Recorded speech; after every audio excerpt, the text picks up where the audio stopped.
Mazmur 91. Dalam lindungan Allah. Orang yang duduk dalam lindungan yang maha tinggi dan bermalam dalam naungan yang maha kuasa akan berkata kepada Tuhan, tempat perlindunganku dan kubu pertahananku, Allahku yang kupercayai. Sungguh, dialah yang akan melepaskan engkau dari jerat penangkap burung, dari penyakit sampar yang busuk. Dengan kepaknya ia akan menundungi engkau, di bawah sayapnya engkau akan berlindung. Kesetiaannya ialah perisai dan pagar tembok. Engkau tak usah takut terhadap kedahsyatan malam, terhadap panah yang terbang di waktu siang, terhadap penyakit sampar yang berjalan di dalam gelap, terhadap penyakit menular yang mengamuk di waktu petang. Walau 1.000 orang rebah di sisimu dan 10.000 di sebelah kananmu, tetapi itu tidak akan menimpamu. Engkau hanya menontonnya dengan matamu sendiri dan melihat pembalasan terhadap orang-orang fasik. Sebab Tuhan ialah tempat perlindunganmu, yang maha tinggi telah kau buat tempat perteduhanmu. Malapetaka tidak akan menimpa kamu, dan tulah tidak akan mendekat kepada kemahmu. Sebab malaikat-malaikatnya akan diperintahkannya kepadamu, untuk menjaga engkau di segala jalanmu. Mereka akan menatang engkau di atas tangannya, supaya kakimu jangan terantuk kepada batu. Singa dan ular tedung akan kau langkahi, engkau akan menginjak anak singa dan ular naga. Sungguh, hatinya melekat kepadaku, maka aku akan meluputkannya. Aku akan membentenginya sebab ia mengenal namaku. Bila ia berseru kepadaku, aku akan menjawab. Aku akan menyertai dia dalam kesesakan. Aku akan meluputkannya dan memuliakannya. Dengan panjang umur akan kukenyangkan dia, dan akan kuperlihatkan kepadanya keselamatan daripadaku.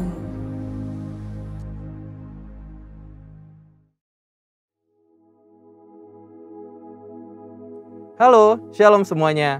Saat ini kita berada di era di mana kebebasan pribadi dijunjung tinggi dan dihormati. Setiap pribadi dapat secara bebas memilih sesuai kehendaknya sendiri. Namun di dalam iman Kristen, kita juga percaya akan adanya kedaulatan Tuhan. Bagaimana Tuhan sudah menetapkan setiap rangkaian hidup kita. Konsep mengenai kedaulatan Tuhan dan kehendak bebas manusia inilah yang terkadang menjadi perdebatan. Apakah kedaulatan Tuhan membuat kehendak bebas manusia tidak berarti? Atau apakah kehendak bebas manusia dapat mengurangi kedaulatan Tuhan? Pada Voice of Pentecost hari ini, kita akan membahas mengenai kedaulatan Tuhan dan kehendak bebas manusia. Di dalam bahasan hari ini, kita akan sama-sama melihat beberapa pertanyaan seputar hal ini. Pertanyaan pertama dan menjadi pertanyaan sentral yang sering ditanyakan adalah, apakah kehendak bebas manusia melawan kedaulatan Tuhan? Pertama-tama, kita harus paham bahwa kehendak bebas manusia adalah pemberian dari Tuhan. Kejadian 1 ayat 26a berkata, manusia diciptakan sesuai dengan gambar dan rupa Allah. Salah satu bentuk keserupaan tersebut adalah manusia diberikan akal budi untuk berpikir dan menimbang setiap keputusannya. Manusia tidak diciptakan seperti robot atau mesin yang hanya beroperasi mengikuti perintah sang operator. Dalam perjalanan hidup seorang manusia, banyak pilihan yang harus diambil. Sebagai makhluk berakal budi, manusia dilatih untuk dapat mempertimbangkan segala pilihan yang ada. Inilah yang disebut dengan kehendak bebas. Walaupun manusia diciptakan dengan kehendak bebas atas setiap pilihannya, Tuhan juga mengajar manusia untuk hidup bertanggung jawab, karena ada konsekuensi dari setiap keputusan yang diambil. Inilah bentuk kedaulatan Tuhan, di mana Ia sebagai pencipta memilih untuk menciptakan manusia dengan kehendak bebas dan segala konsekuensinya. Ini sekaligus membuktikan bahwa kehendak bebas manusia bukanlah sesuatu yang dapat melunturkan kemahakuasaan dan kedaulatan Tuhan. Bila kehendak bebas dipakai manusia secara negatif, manusia menjadi bebas tanpa aturan, hukum, etika, dan moral. Hal ini dapat berakibat manusia menjadi makhluk yang liar. Tapi apabila manusia menggunakan kehendak bebasnya untuk memilih yang baik dan benar, maka ia dapat memaksimalkan potensinya sesuai dengan apa yang dirancangkan oleh Allah. Sehingga perlu diingat, meskipun manusia dipanggil untuk hidup dengan kehendak bebas, Jangan sampai kehendak bebas tersebut digunakan untuk hidup dalam dosa. Sebaliknya, biarlah kehendak bebas itu dipakai untuk melayani dan berbuat baik atas dasar kasih sesuai dengan kerinduan Tuhan. Pertanyaan kedua mengenai kedaulatan Tuhan dan kehendak bebas manusia adalah, apakah Tuhan tetap bekerja di atas kehendak bebas manusia? Roma 8 ayat yang ke-28 tertulis, kita tahu sekarang bahwa Allah turut bekerja dalam segala sesuatu untuk mendatangkan kebaikan bagi mereka yang mengasihi Dia, yaitu bagi mereka yang terpanggil sesuai dengan rencana Allah. Sesuai dengan ayat tersebut, kita percaya bahwa Allah turut bekerja dalam segala sesuatu hal. Ini termasuk dengan setiap keputusan dan kehendak bebas yang manusia lakukan. Kehendak bebas manusia tidak akan melunturkan atau membatalkan kedaulatan Tuhan, karena Allah juga dapat menunjukkan kedaulatannya lewat kehendak bebas manusia. Tidak ada kisah yang lebih baik untuk menggambarkan hal ini dibandingkan kisah perjalanan hidup Yusuf. Sewaktu semua orang dalam hidup Yusuf melakukan hal yang jahat kepadanya, namun Allah menggunakan perbuatan-perbuatan jahat tersebut menjadi jalan untuk memelihara sebuah bangsa yang besar melalui hidup Yusuf. Pertanyaan berikutnya mengenai kedaulatan Tuhan dan kehendak bebas manusia adalah, bagaimana menggunakan kehendak bebas dengan baik? Yesus Kristus dalam Yohanes 15 ayat yang ke-7 menyampaikan, jikalau kamu tinggal di dalam aku dan firman-Ku tinggal di dalam kamu, mintalah apa saja yang kamu kehendaki dan kamu akan menerimanya. Bagian kedua dari ayat ini menunjukkan bagaimana Tuhan menghargai kehendak bebas manusia. Namun hal yang lebih penting adalah bagian pertama dari ayat ini, di mana untuk menggunakan kehendak bebasnya, manusia harus tinggal dan hidup selaras di dalam firman Allah. Lewat kalimat ini, Tuhan mengajarkan manusia untuk memiliki pengetahuan yang benar dan memiliki pengalaman hidup bersama dengan Tuhan. Saat manusia memiliki semuanya itu, dipastikan manusia tersebut akan memiliki kehendak bebas yang sesuai dengan kehendak Tuhan. Biarlah lewat pembahasan hari ini, kita sebagai manusia sadar bahwa hidup kita telah dianugerahi kehendak bebas oleh Tuhan. Maka dari itu, kita harus menggunakan kehendak bebas yang kita punyai secara positif untuk mendatangkan kebaikan bagi banyak orang, serta menjalankan rencana Allah atas hidup kita. Saudara, untuk penjelasan lebih lengkapnya dari tim teologi kami, silahkan untuk buka link yang ada di atas atau scan QR Code yang tersedia. Tuhan Yesus memberkati.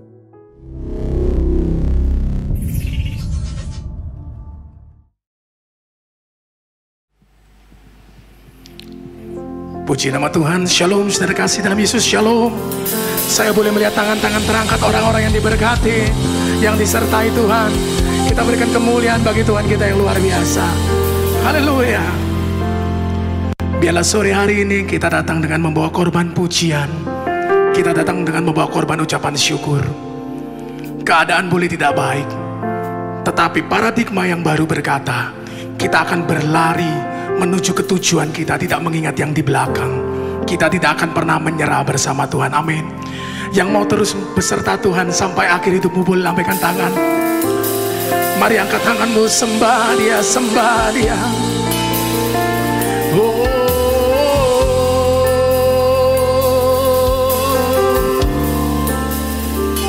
kami datang kepadamu, kami datang kepadamu, hendak naikkan syukur Tuhan. Sekalipun di tengah badai hidup, kami percaya akan penyertaan-Mu. Mari datang dengan membawa korban pujian. Mari datang dengan membawa korban syukur. Bukankah Dia Tuhan yang setia? Dia Bapa yang baik. Dia sobat yang setia bagi setiap kita yang terus berada padanya. Sembah, sembah Dia. Ya namasela ya Rabu. Terima kasih Tuhan. Terima kasih Yesus. Tak pernah berkesudahan, kasih dan rahmat-Mu selalu baru bagi kami di setiap hari. Kami naikkan syukur, kami naikkan syukur di dalam hadirat-Mu. Shikalabata Shandaya Rabalaya Rabalaya Rabalaba Iyalaba Shandaya Rabu Urada Senaya Rana Kibana Senaya Rabu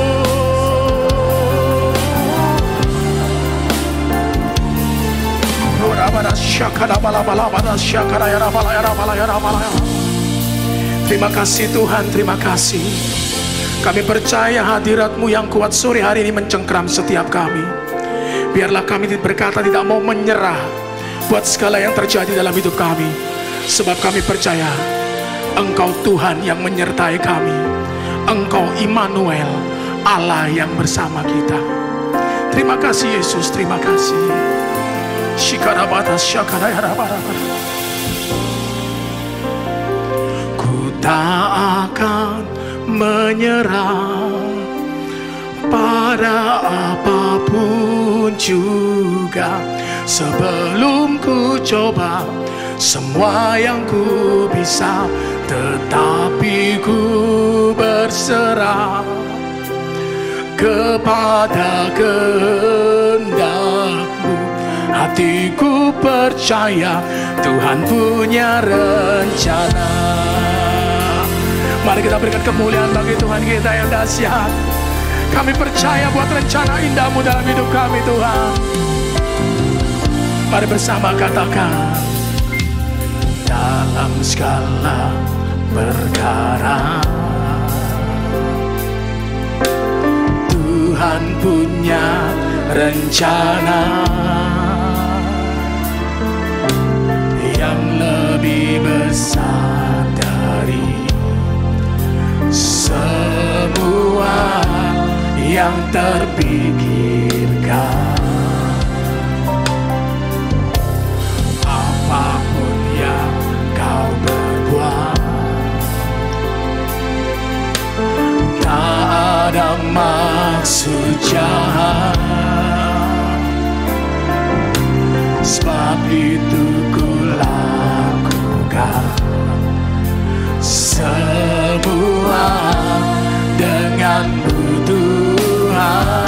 Mari dengan iman katakan, ku tak akan menyerah pada apapun juga, sebelum ku coba semua yang ku bisa, tetapi ku berserah kepada kehendak-Mu.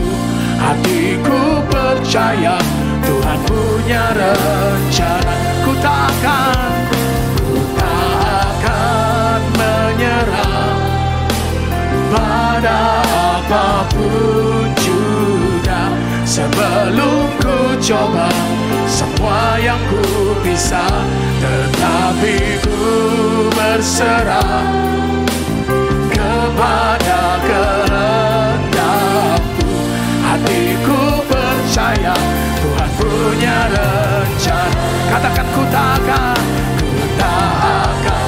menyerah pada apapun juga, sebelum ku coba semua yang ku bisa, tetapi ku berserah kepada kehendak-Mu. Hatiku percaya Tuhan punya rencana.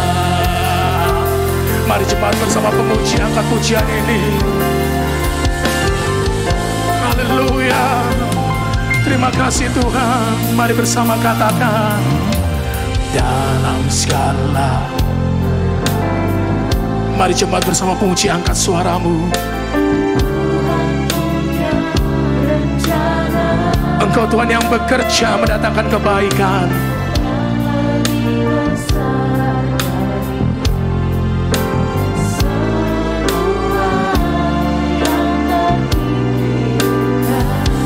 Apapun yang Dia perbuat, semua mendatangkan kebaikan. Terima kasih Tuhan.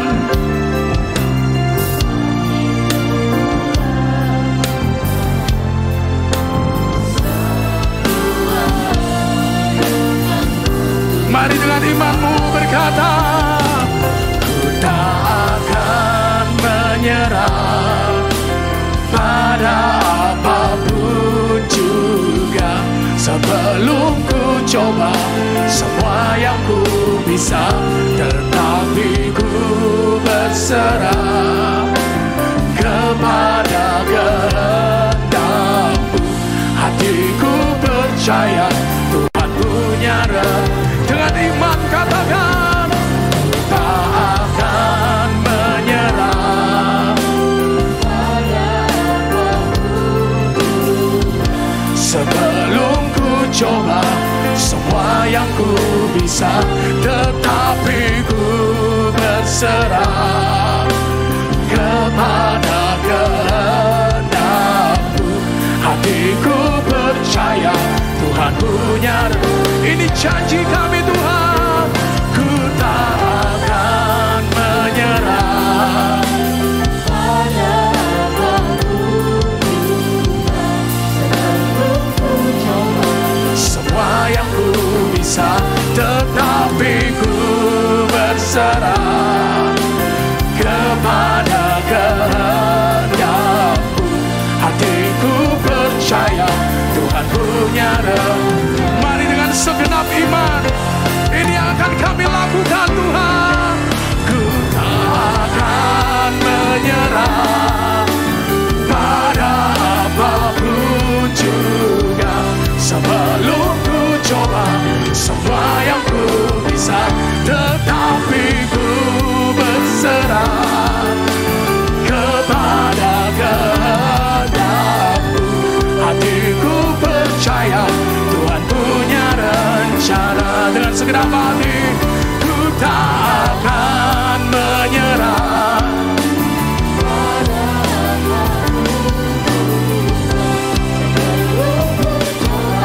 semua yang ku bisa, tetapi ku berserah kepada kehendak-Mu. Hatiku percaya Tuhan punya rencana. Kami percaya Engkau merencanakan yang terbaik bagi kami Tuhan. Mari dengan segenap iman-Mu, angkat tangan-Mu dan berkata, ku tak akan menyerah pada apapun juga, sebelum ku coba semua yang ku bisa, tetapi ku berserah kepada kehendak-Mu. Hatiku percaya Tuhan punya rencana. Mari cepat bersama katakan, ku tak akan menyerah. Ini janji kami Tuhan.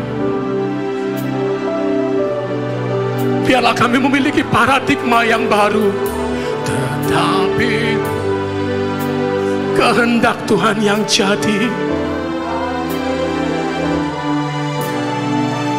Hatiku percaya Tuhan punya rencana. Hatiku percaya, hatiku percaya Tuhan punya rencana. Hati kami percaya, hatiku percaya Tuhan punya rencana.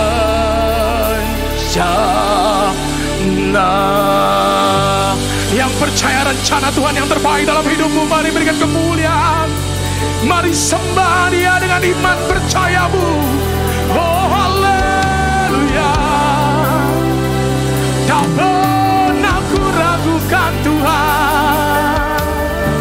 Setiap rencanamu, setiap janji-janjimu, itu yang terbaik bagi kami. Kami percaya Engkau rancangkan hari depan, masa depan yang penuh harapan bagi setiap kami yang menaruh percaya hanya kepada-Mu. Engkau Tuhan yang baik, Engkau Allah yang setia. Apapun saat ini pergumulanmu, apapun saat ini tantangan, badai dalam kehidupanmu, ini tahun paradigma yang baru. Mari sembah Dia dengan iman percaya. Dia Tuhan yang merencanakan yang terbaik. Kasih setia tak pernah berkesudahan, selalu baru dan terbaik bagi setiap umatnya. Haleluya.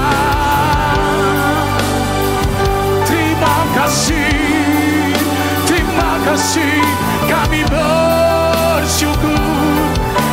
bersyukur, hanya kepadamu Yesus, hanya kepadamu Yesus.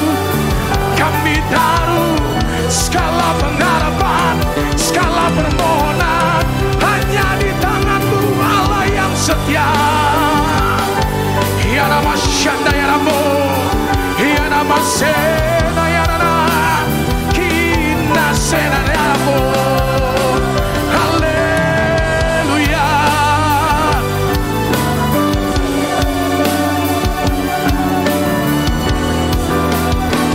Ya nama Shikara pada Shikere de. Ya nama Shikara bukan ya nama Shala ya nama ya nama. Ada kemenangan, ada sukacita, ada kesembuhan di dalam hadirat-Mu, ada pengharapan yang tak pernah habis ketika kami menyembah. Shikana kala ya nama, Shakala ya nama, Iya nama Shakana ya nama, Sambara ya nama, Iya nama Sela kana Musena nana. Terima kasih Tuhan. Oh Jesus,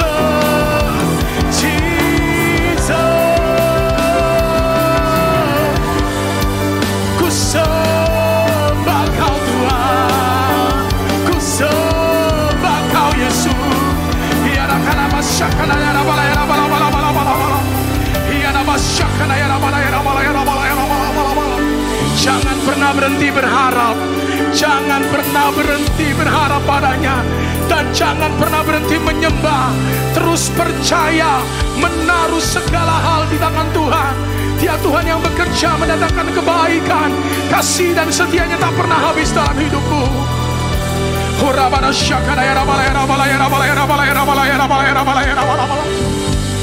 Mari yang sudah dikatakan oleh bahasa roh bisa berkata-kata dalam roh. Yang belum katakan, Tuhan Yesus, Engkau baik. Tuhan Yesus, Engkau setia. Tak pernah Kau tinggalkan kami. Genggam erat kami di dalam tangan-Mu yang kuat, Tuhan.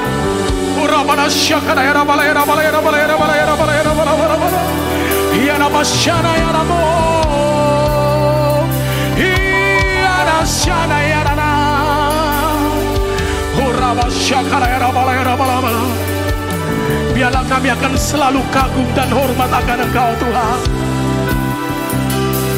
Ku kagum hormat akan Engkau. Ku kagum hormat akan Engkau. Kau Allah yang layak dipuji. Ku kagum akan. Mari cepat sendiri katakan, ku kagum. Ketika surga mendengar, Dia akan membukakan segala berkat-berkat-Nya. Kau Allah yang layak. Mari yang menaruh kekaguman dan hormat akan Tuhan, bersama-sama boleh bangkit berdiri. Haleluya. Ku kagum hormat akan Kau. Ku kagum hormat akan Engkau. Kau Allah yang layak dipuji. Ku kagum akan Engkau. Mari terus katakan, ku kagum hormat akan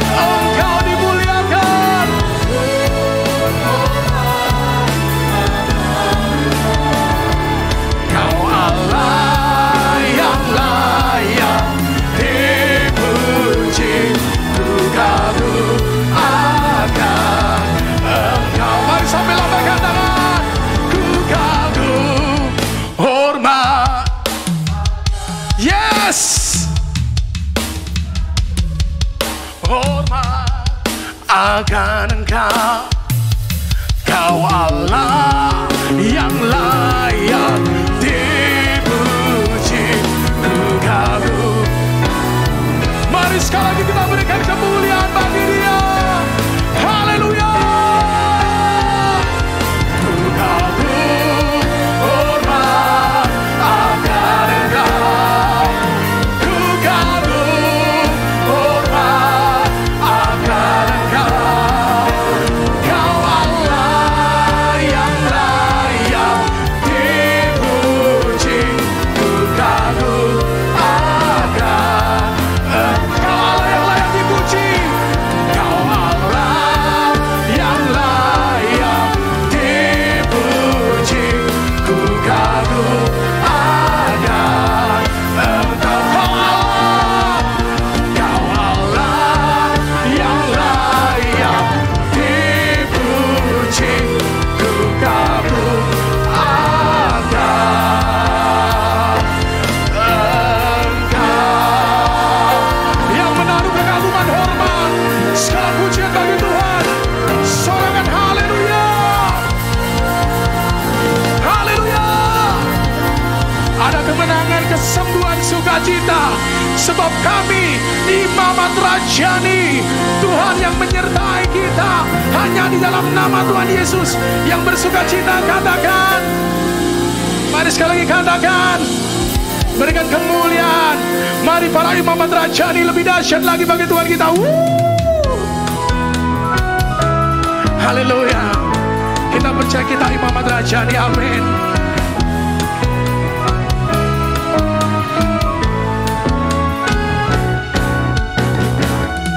Kamulah bangsa yang terpilih, imamat rajani, bangsa yang kudus, umat kepunyaan Allah. Perbuatannya yang memanggil Engkau dari gelap pada terangnya yang ajaib. Mari tunjuk, katakan, kamulah, tunjuk diri kananmu. Engkau bangsa yang terpilih, imamat rajani, saudara. Umat kepunyaan Allah, memberitakan perbuatannya yang memanggil Engkau dari gelap pada terangnya yang ajaib. Mari lebih lagi, kamulah bangsa yang terpilih. Kasih tahu kiri kananmu, umat kepunyaan Allah, memberitakan perbuatannya yang memanggil Engkau dari gelap pada terangnya yang ajaib. Begitu besar kasih Allah Bapa. Saudara boleh menari bersuka.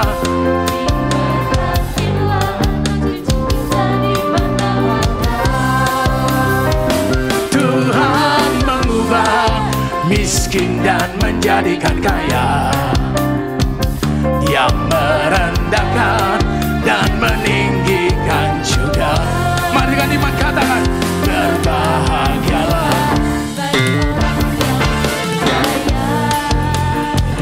Anak cucunya pasti tidak akan meminta-minta,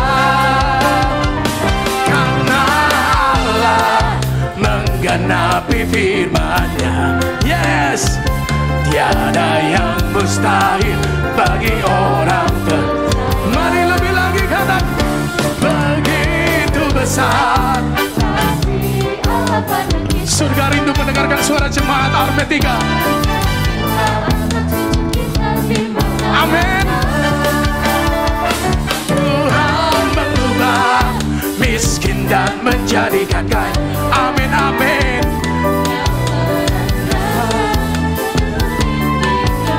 Bersama-sama boleh katakan, berbahagialah.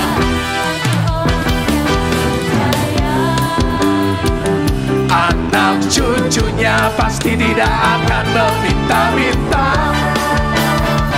karena Allah menggenapi firman-Nya. Tiada yang mustahil bagi orang. Katakan berbahagialah, berbahagialah. Kami percaya ini janji Tuhan, ya dan amin. Karena Allah menggenapi firman-Nya. Katakan tiada yang mustahil bagi orang percaya. Katakan kiri kananmu, tiada yang mustahil. Tiada yang mustahil bagi orang percaya. Mari sekali lagi katakan, tiada yang mustahil bagi orang percaya. Saudara dan saya orang percaya, amin. Mari berikan kemuliaan bagi Tuhan, saudara, haleluya. Puji nama Tuhan. Silakan duduk, saudara terkasih. Sudah 10 tahun Tuhan berbicara kepada kita tentang persembahan sulung dari Amsal 3 ayat 9 dan 10 yang berkata, muliakanlah Tuhan dengan hartamu dan dengan hasil pertama dari segala penghasilanmu, maka lumbung-lumbungmu akan diisi penuh sampai melimpah-limpah, dan bejana pemerahanmu akan meluap dengan air buah anggurnya. Persembahan sulung adalah seluruh penghasilan yang didapatkan pada bulan Januari dan itu diberikan pada bulan Februari sebagai persembahan yang terbaik.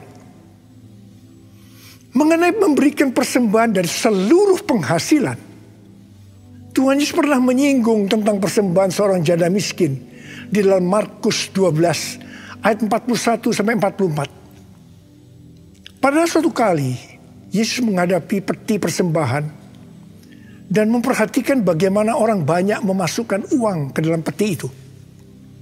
Banyak orang kaya memberi jumlah yang besar. Lalu datang seorang janda yang miskin.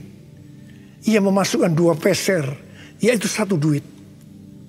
Maka dipanggilnya murid-muridnya dan berkata kepada mereka, aku berkata kepadamu, sesungguhnya janda miskin ini memberikan lebih banyak daripada semua orang yang memasukkan uang ke dalam peti persembahan.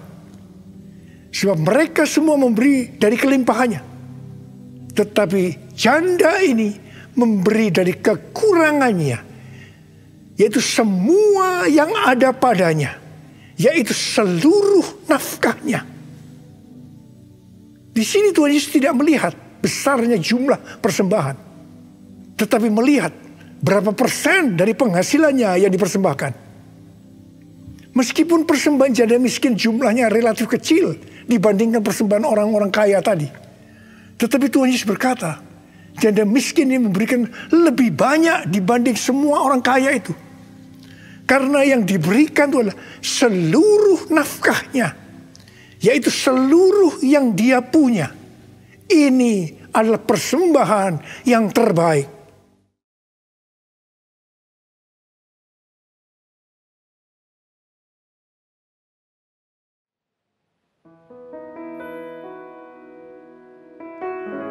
Mari beberapa saat kita mau masuk di dalam hadirat Tuhan.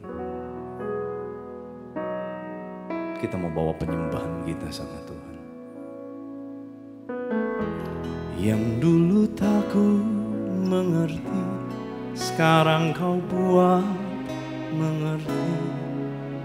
Kau singkapkan mataku dengan kasih yang tak pernah ku pikirkan. Sungguh kau telah sediakan, kau curahkan berkat limpah dalam hidupku. Terima kasih Yesus, terima kasih Yesus. Ku beri syukur hanya bagimu, ya Allahku, ya Tuhanku. Terima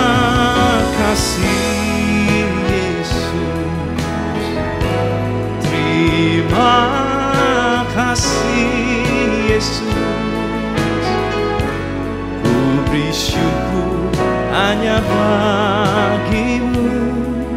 Terima kasih Yesus.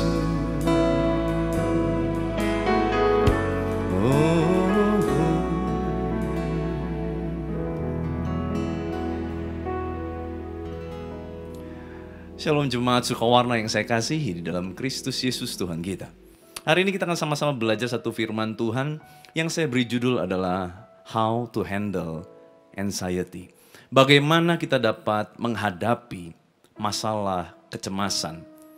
Saudara, penelitian dari WHO menyatakan bahwa masalah mengenai anxiety atau kecemasan itu sudah menjadi WHO issue yang dijadikan epidemik di abad 21 ini. Dan ternyata masalah kecemasan ini gak pandang usia, tidak pandang waktu, tidak pandang status sosial, tidak pandang status ekonomi. Dia bisa menyerang siapapun.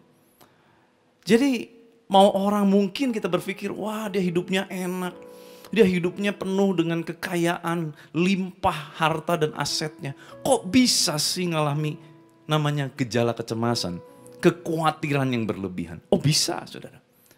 Mau statusnya sehebat apapun, gejala kecemasan ini bisa menyerang siapapun. Dan sebuah penelitian yang dilakukan oleh Anxiety and Depression Association of America, ADAA, ya, menjabarkan bahwa ternyata ada beberapa bentuk kecemasan itu sendiri, saudara. Saya akan bahas secara singkat saja, sebab saya bukan seorang dokter, saudara. Tetapi biarlah kita sama-sama sedikit belajar, mungkin ada di antara saudara, bapak ibu saudara yang ngalami ini, dan saudara nggak tahu apa sebetulnya yang sedang terjadi di dalam diri kita. Tetapi hari ini coba kita akan lihat, penelitian ini berkata yang pertama, ada yang disebut dengan GAD atau Generalized Anxiety Disorder. Dalam bahasa Indonesianya, gangguan kecemasan umum. Ditandai dengan rasa khawatir yang terus-menerus dalam kurun waktu 3-6 bulan, tidak berhenti khawatir akan banyak hal. Khawatir akan masa depan, khawatir akan ekonomi, khawatir akan anak, cucu, suami, istri, khawatir dengan status-status kita dan lain sebagainya. Dan ini yang umum terjadi. Dan penderita GAD ini merasa sulit untuk dapat mengendalikan kekhawatiran mereka. Bahkan mereka seringkali tidak bisa menikmati masa-masa yang ada di masa sekarang yang sedang dijalaninya. Yang berikutnya ada disebut dengan panic disorder. Gejala panik spontan. Dan saudara, gejala panik spontan ini bisa terjadi tiba-tiba dan dia merasa takut akan ada serangan panik itu datang berkali-kali di waktu-waktu berikutnya. Saudara, saya pernah punya pengalaman dengan ini, yaitu anak saya. Anak saya waktu berusia 5 tahun. Tiba-tiba saya perhatikan, kenapa ya? Kok menjelang mau tidur malam hari, dia tuh bolak-balik terus ke toilet, saudara. Dia bolak-balik, mohon maaf, dia selalu bilang mau buang air kecil. Saya bingung kenapa, apakah mungkin ada infeksi saluran kemih atau apapun. Tapi tidak. Dia minumnya bagus, makannya bagus, kondisi kesehatannya bagus. Tetapi menjelang malam itu terjadi. Sampai satu ketika kita memutuskan, udah kita yuk sama-sama satu keluarga kita staycation, saudara. Nah waktu kita staycation, tiba-tiba semua gejala itu hilang. Yang tiap mau tidur ngalami seperti itu tuh gak ada lagi. Dan puji Tuhan sampai hari ini itu betul-betul berhenti total. Ternyata anak kecil usia 5 tahun pun bisa ngalamin yang namanya panic disorder. Atau gangguan panik spontan. Mungkin saudara ngalami ini. Terkadang terbangun di tengah malam dalam kondisi penuh dengan ketakutan. Panik. Kalau saudara ngalami, berarti saudara punya gangguan panic disorder. Yang ketiga, dikatakan ada social anxiety disorder. Gangguan kecemasan sosial. Apakah itu? Ketakutan akan dihakimi oleh lingkungan. Takut Takut kalau dievaluasi negatif. Takut kalau dipandang, wah kamu jelek, wah kamu gak bagus, wah kamu gak pinter bicara. Takut dengan hal-hal yang berhubungan dengan lingkungannya. Takut tertolak dalam satu lingkungan sosial. Atau mungkin dianggap kinerjanya tidak baik. Dianggap tidak produktif. Ciri-cirinya apa? Sering malu kalau dalam sebuah perkumpulan dengan teman-teman mungkin gak mau ngomong karena merasa malu. Kalau ngomong terbata-bata dan sering salah dalam berkata-kata. Nah mungkin saudara mengalami ini berarti saudara mengalami namanya gangguan kecemasan sosial. Social anxiety disorder. Dan yang keempat adalah bicara mengenai spesifik fobia. Ketakutan-ketakutan yang spesifik seperti takut tiba-tiba mengalami muntah. Takut jarum. Takut ketinggian, takut kalau naik pesawat, takut jatuh, takut berkendara, takut di jalanan, dan takut akan adanya sakit penyakit yang datang berulang. Nah saudara, beberapa waktu lalu tiba-tiba saya mengalami panik ini saudara, fobia ini. Dimana saya tahu dengan pasti bahwa saya sudah disembuhkan oleh Tuhan. Dan semua hasil medis sudah membuktikan itu. Tetapi tiba-tiba dalam 2 bulan itu saya mengalami rasa takut sekali seolah-olah penyakit lama saya akan kambuh. Dan ini menjadi satu sosok yang mengerikan yang saya harus hadapi. Hampir setiap malam saya terbangun dalam keadaan takut dan tidak tahu kenapa. Saudara, kalau saudara mengalami hal-hal seperti ini, mungkin saudara juga takut untuk pergi keluar. Kenapa? Takut karena ada Omikron. Nanti mungkin ada lagi yang lebih dari Omikron. Mungkin Megatron, saudara. Saudara mungkin banyak ketakutan dengan hal-hal seperti itu. Sehingga akhirnya apa? Saudara tidak bisa berkembang. Saudara menjadi terkungkung. Saudara terkurung. Saudara tidak bisa lagi mencapai potensi maksimal. Saudara takut untuk melakukan sesuatu aktivitas yang mungkin sebelumnya adalah aktivitas yang engkau nikmati, yang membuat engkau happy. Saudara, banyak sekali hari-hari ini orang mengalami gejala-gejala ketakutan ini. Takut gak punya uang. Takut statusnya, takut ekonominya, takut akan banyak hal. Tapi hari ini firman Tuhan akan mengajarkan kita bahwa bagaimana kita dapat mengatasi kecemasan kita. Itu semua Tuhan akan lepaskan melalui firman-Nya. Mari kita lihat surat Rasul Paulus kepada jemaat di kota Filipi. Filipi pasal 4. Ayat yang keempat sampai ayat yang ketujuh lebih dahulu. Dikatakan demikian. Bersukacitalah senantiasa dalam Tuhan. Sekali lagi kukatakan bersukacitalah. Ini kalimat perintah saudara ya. Ini bukan sebuah keadaan. Ini sebuah perintah dari Rasul Paulus kepada jemaat di Filipi. Hendaklah kebaikan hatimu diketahui semua orang. Tuhan sudah dekat. Janganlah hendaknya kamu khawatir tentang apapun juga. Tetapi nyatakanlah dalam segala hal keinginanmu kepada Allah dalam doa dan permohonan dengan ucapan syukur. Damai sejahtera Allah yang melampaui segala akal akan memelihara hati dan pikiranmu dalam Kristus Yesus. Saudara, sebelum kita teruskan, ada baiknya kita pelajari lebih dahulu sejarah dari kota Filipi ini. Saudara, kota Filipi sempat mengalami peperangan antar para penguasa.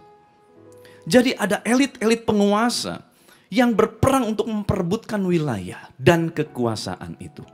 Nah singkat cerita, sekitar 30 tahun sebelum Yesus lahir, 30 tahun sebelum Masehi, peperangan itu pecah. Dan kota Filipi ini sampai di saat itu, di saat Rasul Paulus mencatat itu, kota Filipi merupakan koloni dari orang-orang Roma, dari bangsa Romawi. Sehingga banyak juga anak-anak yang mungkin pada saat peperangan itu terjadi, mungkin dalam kondisi masih berusia yang kanak-kanak begitu. Mereka mengalami, mereka lihat peperangan, mereka lihat mereka menjadi korban para penguasa. Sehingga akhirnya mereka punya latar belakang yang kurang baik. Sebuah penelitian membuktikan saudara, buat orang-orang anak-anak kecil yang mengalami masa di mana waktu kecil mereka melihat perang, mendengar deru perang, ternyata mereka akan tumbuh menjadi anak-anak yang mudah takut. Senangnya menyendiri, introvert. Senangnya untuk tidak bergaul dengan banyak orang. Takut dengan banyak hal baru. Sering mengurung diri. Tidak merasa punya masa depan. Sering dalam keadaan takut dan sering merasa takut tertolak. Dan itu yang terjadi kepada anak-anak yang mengalami atau yang menjadi korban perang pada saat itu. Nah, saudara, kita tahu sekarang ternyata bukan cuma masalah dari latar belakang, tetapi kita juga tahu bahwa Alkitab pun mencatat, kalau ada orang yang diakui sebagai raja selain daripada kaisar, maka tentu orang itu dan antek-anteknya dan pengikut-pengikutnya akan dibunuh, dikejar, dibinasakan. Sedangkan murid-murid jemaat yang ada di kota Filipi adalah orang-orang yang mengakui bahwa Tuhan Yesus adalah Tuhan, adalah Raja. Jadi bayangkan saudara, mereka bukan cuma mengalami masa lalu yang begitu mencekam dan menakutkan, membuat pribadi mereka pada hari itu menjadi pribadi yang penuh dengan ketakutan. Tetapi juga mereka mengalami tekanan di hari itu, di masa-masa itu. Karena mereka mengakui Yesus sebagai Raja. Tekanan datang dari luar, tekanan datang dari dalam diri mereka. Tekanan datang dari masa lalu mereka. Mungkin ini yang sedang kita hadapi. Mungkin masa lalu kita banyak menghantui kita. Dan mungkin kita punya ketakutan di masa sekarang. Bahkan ketakutan untuk di masa mendatang. Saudara, mari kita belajar. Bagaimana Rasul Paulus mengajarkan melalui firman Tuhan ini. Untuk setiap kita yang mengalami ketakutan, kecemasan, dapat keluar dan menghadapi rasa takut kita. Mari kita lihat saudara. Yang pertama, hal yang kita harus lakukan yang pertama adalah hadapi. Confront it. Hadapi. Betul saudara, ada masa kita merasa, udah deh, saya nggak lagi mau untuk menghadapi ini semua. Saya pengen retreat, saya pengen mundur sejenak. Oke, nggak apa-apa. Ada masa kita harus retreat. Ada masa kita harus mungkin berdiam diri, membaca banyak buku rohani, melakukan sabat kita. Yes, it's okay. Tetapi tidak bisa seterusnya. Tidak bisa seterusnya. Ada masa kita pada akhirnya harus menghadapinya. We have to confront it. Kita harus berani menghadapi ketakutan kita. Kita harus berani menghadapi kecemasan kita. Tidak perlu dipaksakan, tetapi perlahan-lahan kita coba. Ini kita harus lakukan. Filipi pasal 4 ayat yang ke-6. Dalam terjemahan Amplified Bible dikatakan, do not be anxious or worried about anything. But in everything, every circumstance and situation, by prayer and petition, with thanksgiving, continue to make your specific request known to God. Alkitab mengajarkan kita sebuah solusi. Solusinya apa? Waktu kita harus menghadapi kekhawatiran kita, kecemasan kita, ketakutan kita. Dikatakan menghadapinya, yaitu dengan membawa doa, petisi. Petisi itu permohonan-permohonan kita dengan ucapan syukur. Dan kita harus lakukan itu continue. To make your specific request. Secara spesifik kita bilang, Tuhan, saya takut, saya cemas akan A, B, C, D. Kita sebutkan. Kita bawa dalam doa kita. Saya punya sebuah quote saudara buat saudara semua. Quote-nya adalah begini. Sebanyak apa kecemasanmu, sebanyak itulah doa-doamu. Saya ulang saudara. Sebanyak apa kecemasanmu, sebanyak itulah doa-doamu. Mau gak saudara catat, saudara tulis di kolom live chat, saudara tulis di kolom komentar. Sebanyak apa kecemasanku, sebanyak itulah aku akan berdoa. Mari saudara, deklarasikan. Kita harus belajar menghadapi. Menghadapinya dengan cara apa? Mulai ucapkan kepada Tuhan. Mulai katakan kepada Tuhan. Saudara, saya punya sedikit ilustrasi yang sering mengganggu pikiran saya begini saudara ya. Banyak kali orang bilang gini, aduh saya stres. Jangan stres. Saudara, kalimat jangan stres diucapkan kepada orang lagi stres itu tidak memberi faedah, tidak memberi solusi, saudara. Itu sama seperti ilustrasinya gini. Orang ngantuk, Aduh saya ngantuk. Jangan ngantuk, jangan ngantuk. Ya mana bisa saudara. Namanya orang ngantuk. Solusi dari orang ngantuk apa? Tidur. Waktu kamu tidur, kamu bangun, kamu tidak akan ngantuk lagi. Waktu orang ngalami depresi, ngalami stres, ngalami gejala kecemasan berlebihan, dia gak bisa dibilang jangan cemas, jangan. Kata jangan itu tidak bisa berfungsi kepada orang yang sedang ngalami masa-masa sulit itu. Tetapi Alkitab puji Tuhan mengajarkan kita, ada solusinya. Apa yang kita harus lakukan? Waktu kita cemas, kita berdoa. Kita datang sama Tuhan, Tuhan aku takut. Tuhan aku cemas. Tuhan aku ngalami panik. Datang dengan doa kita. Lalu bawa permohonan kita. Tuhan aku mau disembuhkan. Tuhan aku mau dibebaskan. Tuhan aku mau dilepaskan. Lalu datang dengan ucapan syukur. With thanksgiving. Terima kasih Tuhan. Bukan terima kasih karena aku depresi. Bukan. Terima kasih Tuhan. Karena Engkau Allah yang baik. Terima kasih Tuhan. Karena Engkau pasti membebaskanku. Terima kasih Tuhan. Karena Engkau mau aku dipulihkan. Ayo saudara. With thanksgiving. Kita datang sama Tuhan. Nah saudara. Berikutnya. Kunci yang kedua. Apa yang kita harus lakukan untuk menghadapi rasa kecemasan kita? Yang kedua adalah captivate it. Menawan. Bukan menawan charming, bukan saudara ya. Menawan artinya memenjarakan. Captivate it. Menawan, memenjarakan. Coba kita lihat 2 Korintus pasal yang 10 ayat 5 bagian B dikatakan. Kami menawan segala pikiran dan menaklukkannya kepada Kristus. Dalam terjemahan Amplified Bible dikatakan, we are taking every thought and purpose captive to the obedience of Christ. Kami mengambil semua pikiran-pikiran itu dan tujuan. Mari kita kembali. Apa tujuan kita hari-hari ini, saudara? Apa yang menjadi tujuan kita? Kita sedang ada di awal tahun 2022. Apa yang menjadi tujuan kita sampai nanti akhir 2022? Apakah tujuan kita lebih kaya, lebih hebat, lebih luar biasa, lebih berkuasa? Apakah cuman itu? Atau kita punya tujuan, yaitu tujuan kita, pikiran kita taklukkan di bawah Kristus untuk kita bawa kepada kehendak Allah, bukan kepada kehendak pribadi kita. Mari saudara, kita sudah tidak bisa lagi menggunakan paradigma-paradigma lama. Di tahun paradigma yang baru ini kita harus melihat jauh ke depan, bahwa kita harus selaras, satu frekuensi dengan kehendak Tuhan. Waktu saya mempersiapkan ini, tiba-tiba air mata saya mengalir. Saya bisa merasakan Tuhan begitu mengasihi. Ada 2 jenis golongan orang dalam kebanyakan. Yang pertama adalah orang-orang yang mungkin mengalami masa khawatir, depresi, karena nggak punya penghasilan. Karena kurang dalam penghasilan. Karena tidak tahu bagaimana mencukupi kebutuhan. Karena mungkin dililit utang piutang. Dengar saudara, kalau engkau mengalami masa seperti itu, Tuhan tetap ada dan Tuhan tetap baik buat saudara.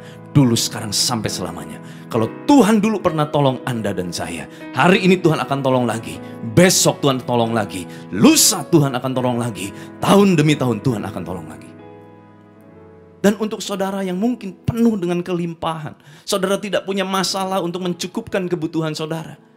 Tetapi mungkin saudara hari ini terus stres, berpikiran untuk beli aset apa lagi ya? Bisnis apa lagi ya? Bagaimana lebih kaya lagi ya? Saudara, mari kita belajar menawan pikiran kita. Menaklukkannya kepada Kristus artinya apa? Menyelaraskan dengan kehendak Allah.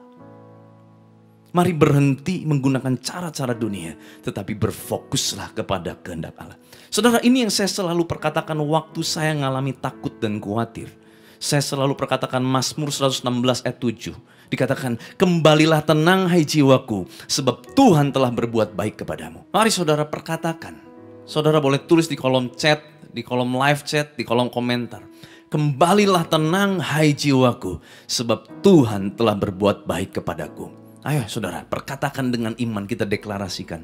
Kembalilah tenang hai jiwaku, sebab Tuhan telah berbuat baik kepadaku.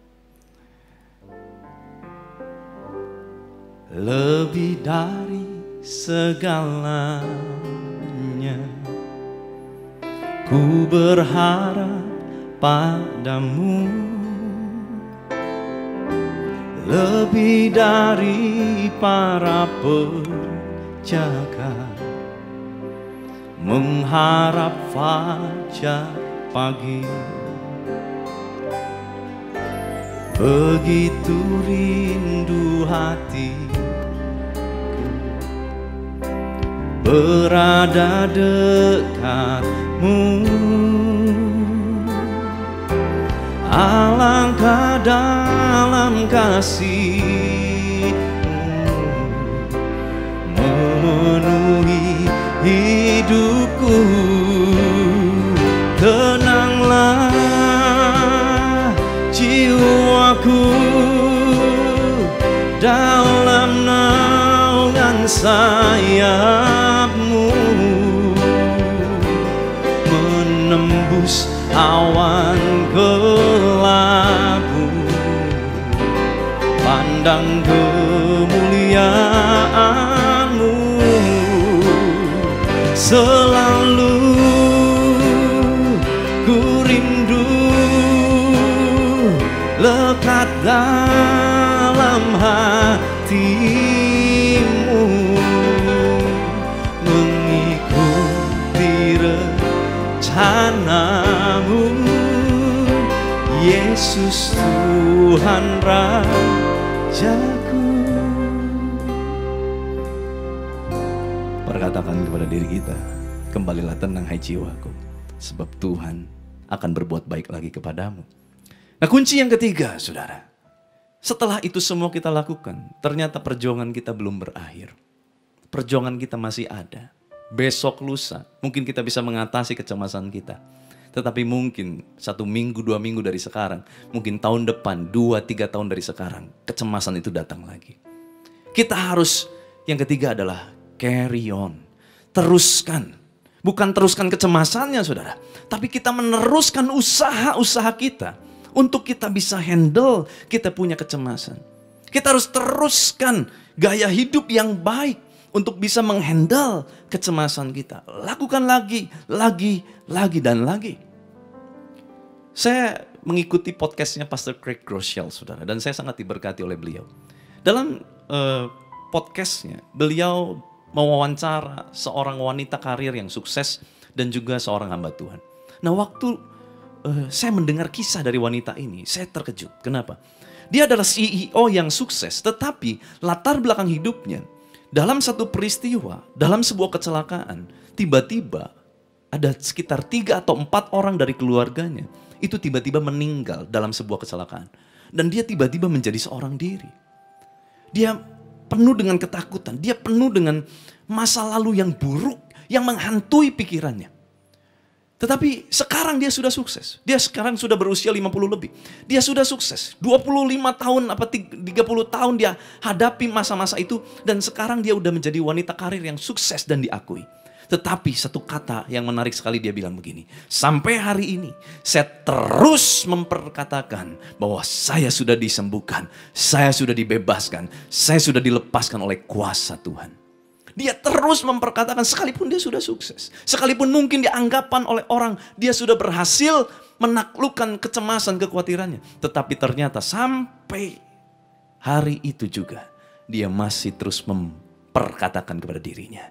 Hei kamu adalah bangsa yang terpilih, imam rajani, umat kepunyaan Tuhan. Engkau akan membawa terang bagi bangsa-bangsa. Terus perkatakan yang baik. Firman diperkatakan kepada diri kita. Saudara, hari-hari ini kita butuh ini. Kalau kita terus lakukan ini, saya yakin dan percaya, sangat yakin dan percaya, Tuhan akan bekerja dengan cara yang luar biasa. Mujizat, kesembuhan, kelepasan, pembebasan pasti terjadi dalam kehidupan kita. Saudara, mari saya ajak kita mengakhiri ibadah kita. Ku tidak takut, sebab Kau besertaku. Ku tidak bimbang, sebab Engkau Allahku. Engkau meneguhkanku, bahkan menolongku. Kau batu karangku, Yesus Tuhan. Yesus memegangku dengan tangan kanan-Mu. Yesus memberiku kemenangan.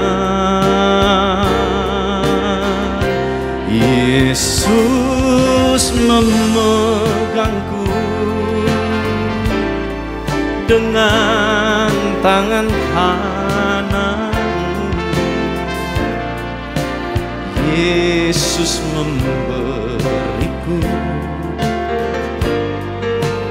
kemenangan. Lagi dengan iman yuk katakan, Yesus memegangku dengan tangan kanan-Mu. Yesus memberi kami kemenangan. Oh, Yesus memegangku dengan tangan kanan-Mu. Yesus memberiku, amin, kemenangan. Yesus memberi kami, Yesus memberiku kemenangan.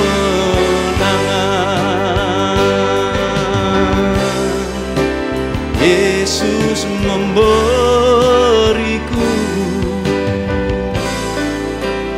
kemenangan.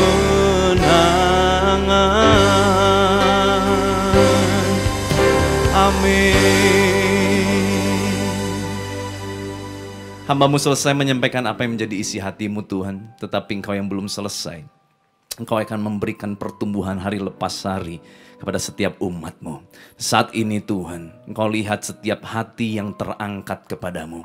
Tangan yang terangkat dinaikkan kepadamu. Mereka yang mengalami kekhawatiran. Mereka yang mengalami masa-masa buruk, masa-masa sulit dalam kehidupan mereka. Mereka yang mengalami trauma di masa lalu. Mereka yang mengalami gangguan, kecemasan, bahkan mereka mengalami depresi. Saat ini Tuhan, biar kuasa darah Yesus, kuasa bilur darah Yesus bekerja. Menjamah mereka, menyembuhkan mereka semua. Kami mengutuk, mengikat segala roh sakit penyakit, segala kuasa-kuasa kegelapan apapun yang membawa roh ketakutan, membawa kekhawatiran, membuat tidak bisa tidur, tidak bisa tenang. Semuanya kami ikat di dalam nama Tuhan Yesus Kristus. Dan kami tolak jauh-jauh dalam kehidupan kami. Dan biarlah damai sejahtera Kristus masuk, mengalir, menjamah setiap kami. Terima kasih Bapa, terima kasih Tuhan Yesus Kristus. Di dalam nama Tuhan Yesus Kristus, kuasa kehidupan Kristus, kuasa kebangkitan Kristus mengalir, memerintah atas kami.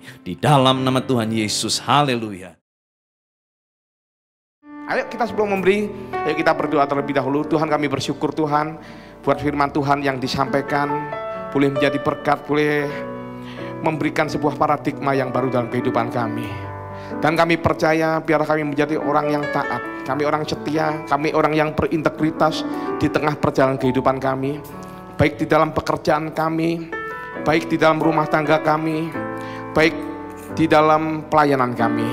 Dan kami percaya biar kami menjadi seperti Tuhan yang mengakhiri pertandingan sampai akhir. It's finished. Dan jika bentar lagi Tuhan, kami akan memberikan persembahan. Biar kami memberikan persembahan dengan hati yang mengasihi Tuhan.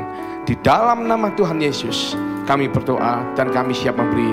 Yang percaya sama-sama katakan amin. Ku tetap cinta, ku tetap cinta, Walau badai datang menerpa, ku tetap cinta, tetap setia, ku tetap setia, ku tetap setia. Walau Tuhan datang menerpa, ku tetap setia. Katakan, terlalu banyak yang Tuhan telah beri, takkan mungkin ku balas dari apa yang ku miliki. Ku persembahkan seluruh hidupku, biar ku tetap cinta dan ku tetap setia selamanya. Wanita katakan amin.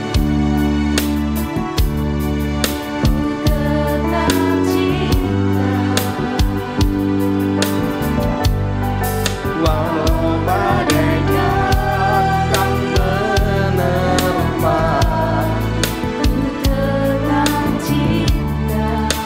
yang mau setia katakan, ku tetap setia, ku tetap setia. Walau topan datang menerpa, ku tetap setia. Katakan bersama-sama, terlalu banyak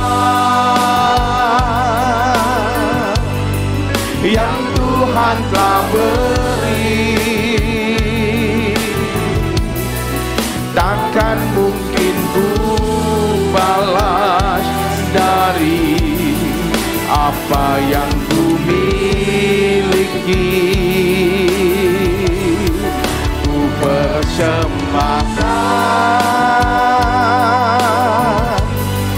seluruh hidupku,